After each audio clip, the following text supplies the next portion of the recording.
I owe you guys an apology.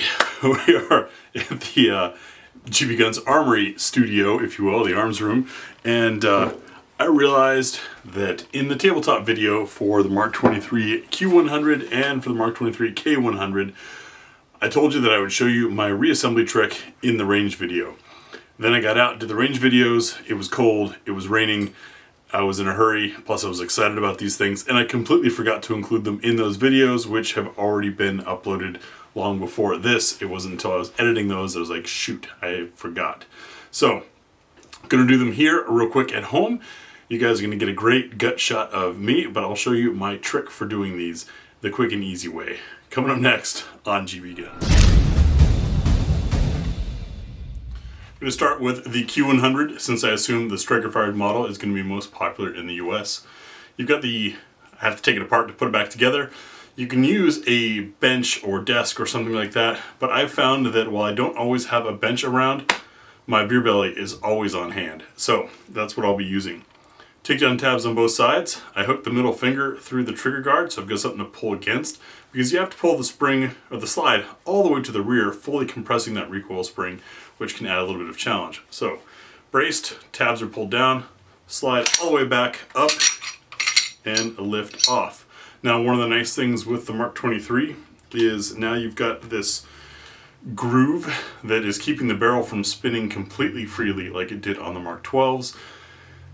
That makes reassembly a whole lot easier. You need the barrel to be unlocked, so in the forward position like this, to put it back together. And we're going to do the same thing. You don't have to pull down on the takedown tabs. I do it as kind of a cheat, because sometimes it is tough to pull all the way against that spring. Once again, beer belly is handy. If you don't have a beer belly on hand, I recommend a steady diet of pizza and beer. That's what has helped me undo that soldier body that I once had. Anyways, I'm going to hook my finger, I'm resting the heel of the stock against my stomach, slide all the way back, and then you seat it down and it comes back forward, and that's all it takes.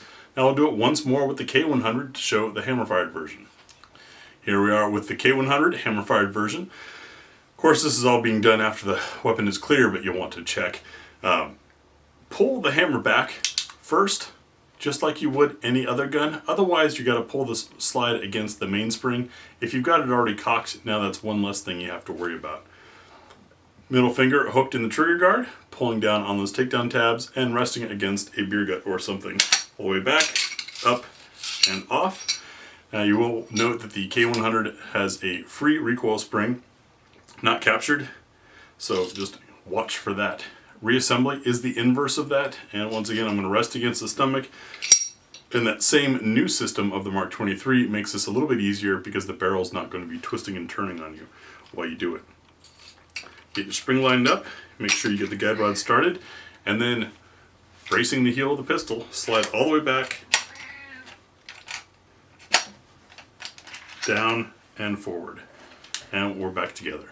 So, sorry I didn't include that in the range video, but chances are this is going to look a little bit better than footage out there would have anyways. It's not that hard, it's just different. It's something you got to learn and practice.